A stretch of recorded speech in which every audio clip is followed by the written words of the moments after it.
বাড়িতে পুরনো চুড়ি অনেক পড়ে থাকে, তাই আমিও পেয়েছি একটা খুঁজে।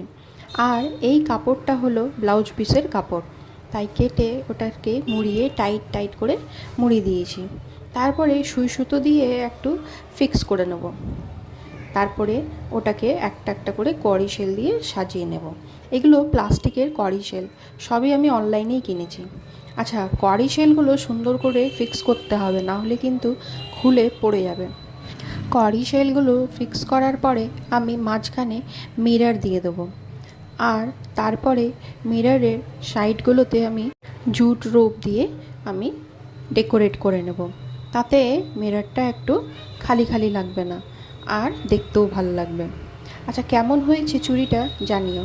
এরকমই আমি একটা রেড কালারেরও বানিয়েছি আমার নিজের জন্যে। এটা তো আমি বানিয়েছি আমার বোনের জন্যে। কেমন হয়েছে কমেন্ট করো, আর ভালো লাগলে একটা লাইক করবে।